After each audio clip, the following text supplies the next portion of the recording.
મારે દરેકને કહેવાનું થાય કે તમે મને મળવા આવો કે ના આવો, તમે મને સાંભળવા આવો કે ના આવો, પણ તમારી મેરડીને તમારી જોગમાયાને મળવા જજો બેટા.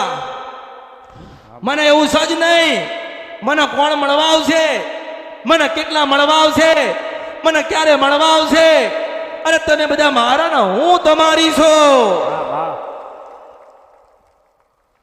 એટલે માસ્તર દુઃખથી મારેલો માણસ ભટકી ભટકી નાયો, જો ભગવતી ભેગો ના કરું તો મારું નામ અમૃતની મેલડી નહીં. હું દુખિયાનો દાતાર છું, મસ્તાની મેલડી છું, રાજા મેલડી છું. મારા તાલમાં આવું તો રાજા બનાવું છું, મારા તાલમાં આવું, મોજમાં આવું, આનંદમાં આવું તો રાજા બનાવું છું, અને દુઃખમાં આવું છું તો દુનિયામાં કોઈને હાથ પકડવા દેતી નથી. મોટો દિગંબર બેઠ્યો હોય તોય મને મેરડીને ના ઓળખી શકા, પટેલ મને ઓળખો તો જ ઓળખાય.